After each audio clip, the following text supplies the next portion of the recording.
Good evening and salutations, my Beyond the Gates fans. Okay, let's sit there and start off with Joey. Joey, Randy, and Dougie, aka Doug. So, Joey and Randy are at the diner, and it's not they're talking about the the mark being Doug. And you can tell that Randy still wants to look out for him. And despite how many times that Joey is like, you need to stop looking at him as a friend. Okay, you work for me now. This guy's a mark. It is what it is. You need to just sit there and let it go. Randy can't do that. Randy known him since they were in middle school, right? But Joey assures him that, at the end of the day, he's just a mark. I don't want him hurt or dead or anything like that. It's bad for business, okay? And he's much more useful to be alive and moving than 6 feet under or crippled. But he also lets him know, listen, do not piss me off. If you do, I can't guarantee Dougie's safety. Do you understand what I'm saying? He makes that very clear that he does not like people interfering in his business. And of course, you talk about addiction and gambling and stuff like that. And that's essentially what he's doing. He's in the business of, the casino and stuff like that. And gambling addiction is a real thing, right? And so now you got Doug, he was on a high roll or whatever, and he goes to see his wife, his faithless wife. Oh, Vanessa, looking pretty good, by the way. I was really disappointed in seeing Doug because she was sitting there pretty much eyeing her next boy toy, right? So she sees him. He's like, "Oh, I expect to see you." Yay! You can just see the disappointed look on her face, and they talk a little bit, right? And he's in this high horse. He's very happy and stuff like that. And he's like, listen, I'm sorry about the lack of communication and lack of, spending time together, but I'm gonna fix all that. And while she's happy, she's also like, she's looking. There's one point she's talking to him. She's looking at the guy and the girl. And she's like, oh, she just got something that I definitely want to sit there and get that I definitely want to order after my workout session. So he goes and he gives her the smoothie, whatever. That's damn sure not what she meant. Um, they talk a little bit, and then she's like, "All right, guys, I can do my workout." So she goes to do a workout. He gets a text from Randy Smith that's saying, "Listen, we got some high rollers. Tonight may be your night. You should definitely come to the casino because that's what Joey wants." It's like, "Hey, listen, you just worry about getting his ass to this damn casino, okay?" And at some point, she comes back or maybe she never even went to the training thing and she started talking, flirting with the guy. Diego sees that and Diego's pretty much like, beat it. He's like, then he says, how many men will it take to satisfy you? So, of course, she slaps the living piss out of him. You got all jealous and everything, right? Because he saw that, he was like, And of course, he's all like, oh, you want me, I satisfy you, and that's just like, yeah, for now. Until somebody better comes along, I'm like, damn. Pretty much like, yeah, you're gonna be, useful for now, and pretty much like, yo, listen, I'm not looking for commitment, not now, not ever, because in her mind, she got exactly what she wants. She had a family. She has a family, whatever. She has a husband. She's content with. She's not happy, let's be honest, but she's content with it. And she does her little thing on the side, and that's all good for her. But she ain't being attached to one person. And she walks out, and that's pretty much about it. So now you done sat there, and I don't even remember the other guy the trainer?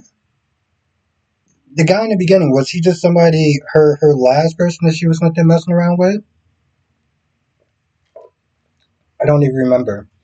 But the point is, so he got that going on, right? So he's at the table. I mean, he's at the gambling casino or whatever, and he talks to Joey and Randy or whatever, and he's like, listen, I'm not gonna go for the.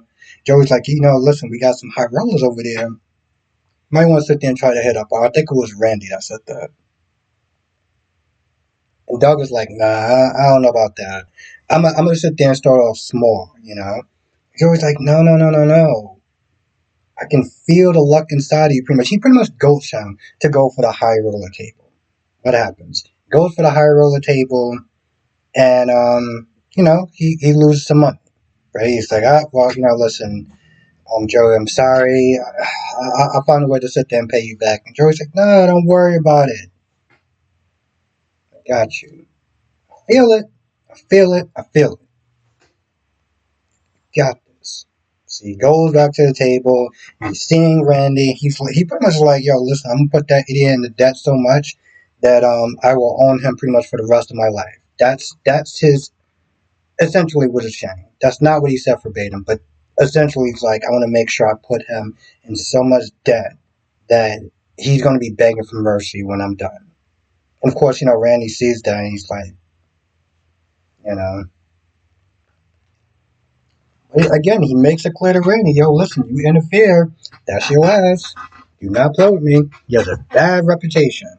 I'm not gonna lie, there was a part when he was sitting there talking about addiction and everything, and it was like, for a hot minute, I can still see Kevin Collins. I can still see Kevin Collins. You got that going on. Let's talk about Martin for a minute. Martin and Smitty. Martin is controlling his shit. Like, the minute that Smitty came home, he's like, oh, I got some groceries and stuff like that. Martin just had that look like his arms are down like he was ready to fight. You ever just approach somebody or just have somebody approach you like they raised it and square off with you? That's what he had in mind when he was like, I was making some calls and it still seems like you're sniffing around to sit there and asking around for gigs and stuff like that. Like, what did I tell you? Like, in what universe? And he tries to make it seem like, well, what about the kids? You mean you're damn near almost nearly grown adult kids? Like that? Like, bro, you sitting there. My whole thing is like, he's sitting there acting like they are in kindergarten. And of course, we see the kids, the grown ups or whatever. Well, the teenagers. We see the teenagers. And the teenagers, long story short, they support Smitty going back to work. They give him all sorts of reasons why. He's all like, I swear, I feel like he was just trying to make up things like, well, you know what? It may not look normal to other people or whatever. It may not look. Did he really just say that? Did he really just sit there and say, well, optics wise, I don't know if it's going to be a good look? I'm like, bro, it's 2024. And I'm like, here's the thing. There's so much wrong with that sentence that I feel like if I go into it deep, one, I'm pretty sure I'm going to get canceled. Two, it's just a lot to get into. But the fact that he actually said like optics not looking normal, and of course that the teenagers give him plenty of examples. Oh, there's somebody that has two moms. There's somebody that has one dad. You know what I'm saying? Like, and long story short, they support him going to work. Okay, so you know what Smitty does? I mean, you know what Martin does as like his version of a compromise. All right, Smitty, you can do one assignment, and then after that, I will renegotiate if you can do more. What? You going to allow? You going to?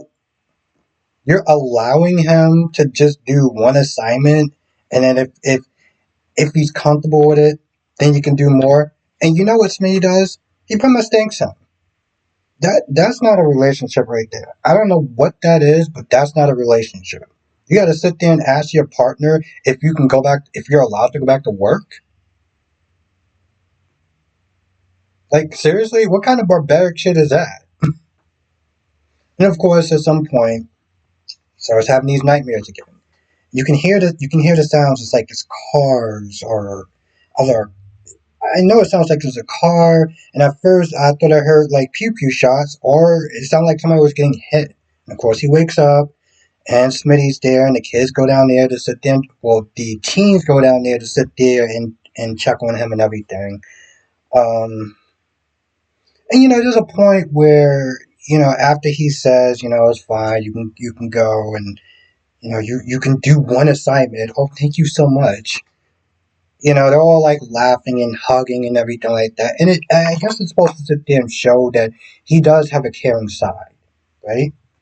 Yes, I get it. As human beings, we are complex. We have layers, right? Okay, I can get behind that. But you might be loving and caring and everything like that, but you are controlling as shit. And I just do not understand how, like, I don't know if things. In a sense, it does come across as a little bit of as a little bit of a toxic relationship. Seriously, it does. It really does come across as a bit of a toxic relationship. Um,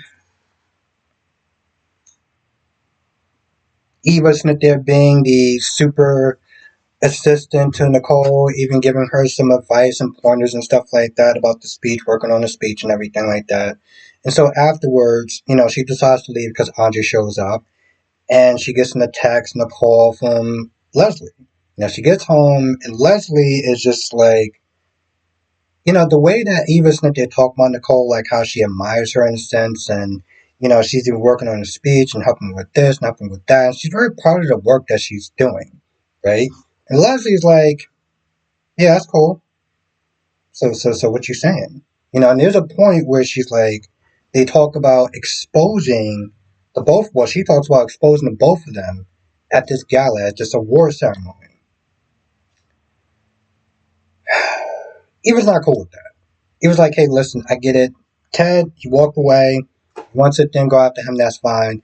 But Nicole, in a sense, um, you know, she's good people. She's cool people.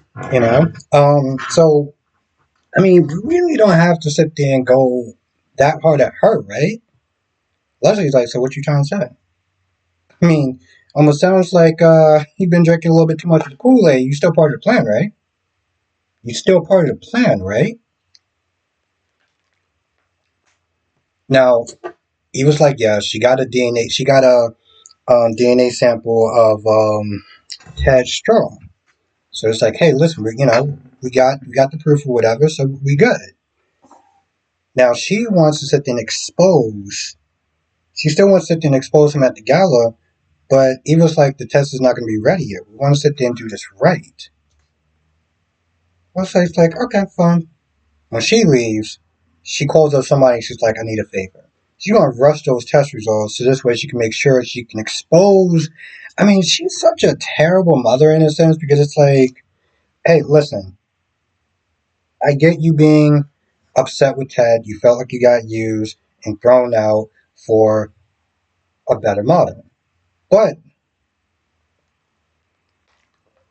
you're poisoning your daughter, affecting relationship with her father because of your feelings.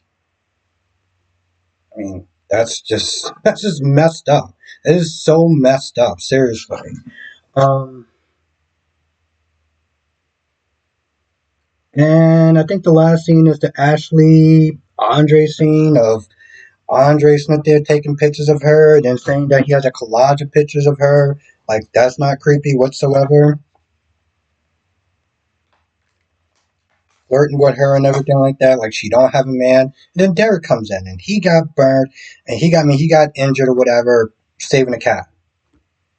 Yes, they made sure they made sure about the cat part because they really want to sit there and pull y'all people's heartstrings like there's no tomorrow. I mean, what's more heroic than Smith there saving the cat, right? Mm-hmm. They know what they were doing.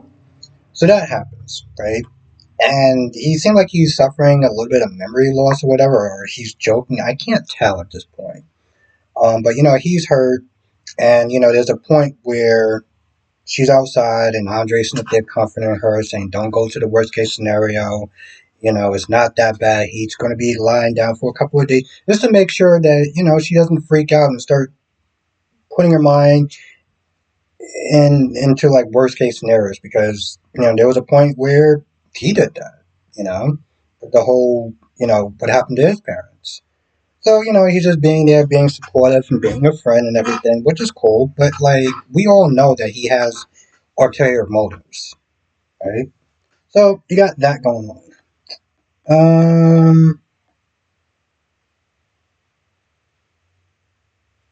Yeah, okay. I feel like that's about it. I can't think of anything else. That is the general gist of the episode. Now, if you missed anything, write in the comment section below. Come to the live stream tonight. We'll sit there and talk about all the shows: General Hospital, Days of Our Lives, Bold and the Beautiful, Young and the Restless, and of course, Beyond the Gates. Um, General Hospital is the last one. The other shows, I'm not gonna lie, they actually bring it. Okay? They actually brung it today. Well, I know Young and the Restless and Bold and the Beautiful brung it. I don't remember Days of Our Lives though. But I'm pretty sure we'll talk about it either way. Oh yeah, I got some stuff to talk about in Days of Our Lives. So if you're a Days fan, come through. With that being said, I'm gonna go. I'll see you in the next video and live stream. Good night.